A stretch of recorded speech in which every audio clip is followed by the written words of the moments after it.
It was the summer of 2001, and I was setting off on a 7-hour train journey to visit friends in Cornwall. I was 17 and travelling alone, but soon befriended a bunch of lads that boarded the train with a huge crate of beers.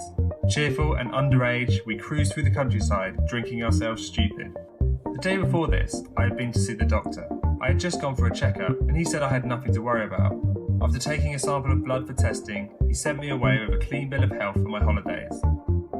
6 hours into the journey, the lads and I were frustratingly kicked off the train, wrongly accused of making a mess by another passenger.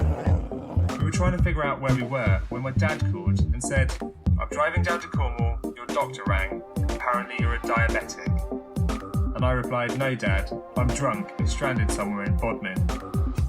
That night my dad found me and we went to the local clinic to get me checked out. When the nurse tested my blood sugar, she swore under her breath. The level of glucose was at 43 millimoles per litre.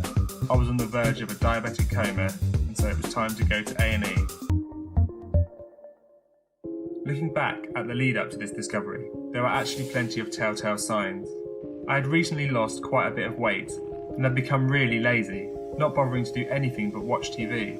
My mum thought that this was just me being a stereotypical lazy teenager. Although lazy, I had been working in a hotel kitchen to earn a few quid for my holiday.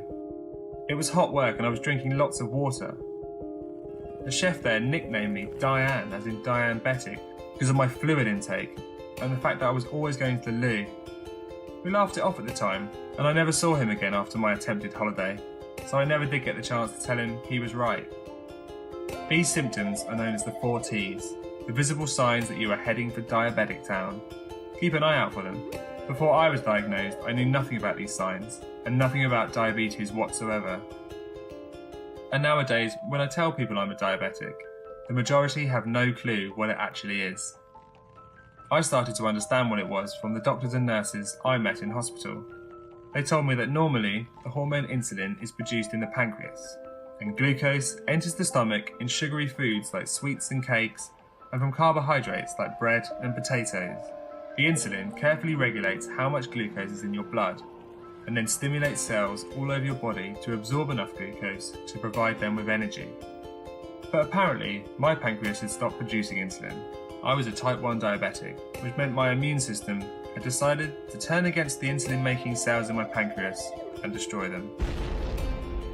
Just to be clear, there is also type 2 diabetes, which is quite different. Generally, people over the age of 40 are at risk of developing this condition, but nowadays it is far more commonplace in young people due to the rise in obesity. Type 2 means either your pancreas cells do not make enough insulin, or your body cells do not react to it properly. For me, as a new type 1, I actually found it kind of novel. I liked the challenge, it was a bit like a game. This could be worse, I thought, and so I just started getting on with it. For all diabetics, blood sugar can either go high or low for various reasons. Hyperglycemia, high sugars, is a result of not enough insulin for the amount of glucose intake, which results in the 4 T's. Hypoglycemia, on the other hand, is when your blood sugar levels drop below normal, which can happen from having too much insulin or if you burn up all your energy exercising. Low sugars are treated with, well, what many would regard as the best type of medicine: sugar.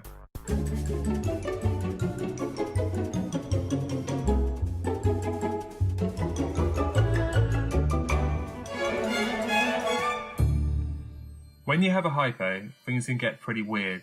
You sweat, your speech slurs, it's hard to concentrate, and your mood can change, resulting in you talking absolutely want to cause a fuss. Sometimes it happens in the middle of the night, so you get up and force a banana in your face, standing there in your pants. Hypos unfortunately happen now and again, so it's important to be aware of the signs and eat some sugar. You were very nearly in trouble then, weren't you? Yes, but I did remember to take the sugar. After a few months of being a diabetic, the novelty of this new venture had worn off. Test my sugars as often as possible, carefully think about what I eat, inject myself 4 times a day.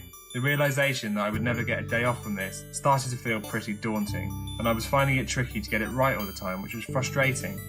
It was also stressful thinking about the complications I was told that bad diabetes management can lead to. Strokes, heart disease, blindness, feet amputations.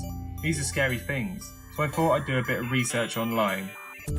The internet, at the time, mainly presented everything I was scared about in a more terrifying way. Alarming information about when diabetes goes bad, and paranoid people blogging about the miserable life they are condemned to. Call 1-800-DIABETES for your free survival guide. Eventually, I met a very understanding diabetic specialist nurse, who made me feel far more confident about a life with diabetes.